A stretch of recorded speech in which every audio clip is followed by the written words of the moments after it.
আসসালামু আলাইকুম রহমতুল্লাহি বরকাতুহু। তে বন্ধুগণ, আশা করি আল্লাহ পাকের রহমতে সকলেই সহি সালামত আছেন। তে কবি গাজী আক্কাস আলী ইউটিউব চ্যানেল 017140885009 এর পক্ষ থেকে আপনাদের সকলের প্রতি রইল একান্ত আন্তরিক শুভেচ্ছা ভালোবাসা। তে বন্ধুগণ, এখন আপনাদের সামনে যে বয়ানটা রাখবার চেষ্টা করব, বয়ানটার নাম হলো চর্মরোগে হোমিওপ্যাথির বাজিমাত। কি? চর্মরোগে হোমিওপ্যাথির বাজিমাত।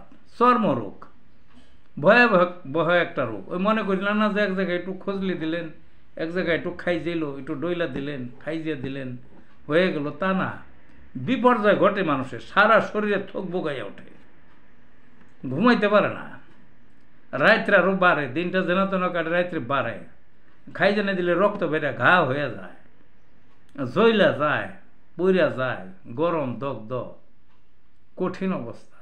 শরীরের আংশিক হতে পারে, সর্বশরীরে হইতে পারে। রক্ত মাংসের সাথে খুঁজলে মিশা যায়, বুঝলেন না?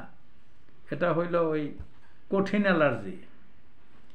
তো হোমিওপ্যাথি থেকে আর প্রতিকার আছে ভালো ভালো।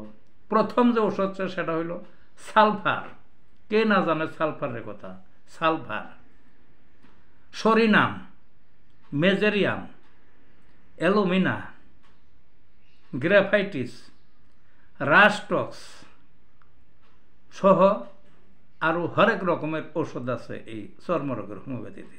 চর্মরোগী বলেন, ওই খোঁজপাশরাই বলেন, দাইদি বলেন, ইত্যাদি ইত্যাদি যে নামেই ডাকেন, বুঝলেন না? ওই লক্ষণ ভেদে এই ওষুধগুলো খাওয়াইলে এই চর্মরোগ আর শরীরে থাকার কোনো সুযোগ নাই। তে ভালো থাকুন বন্ধুগণ।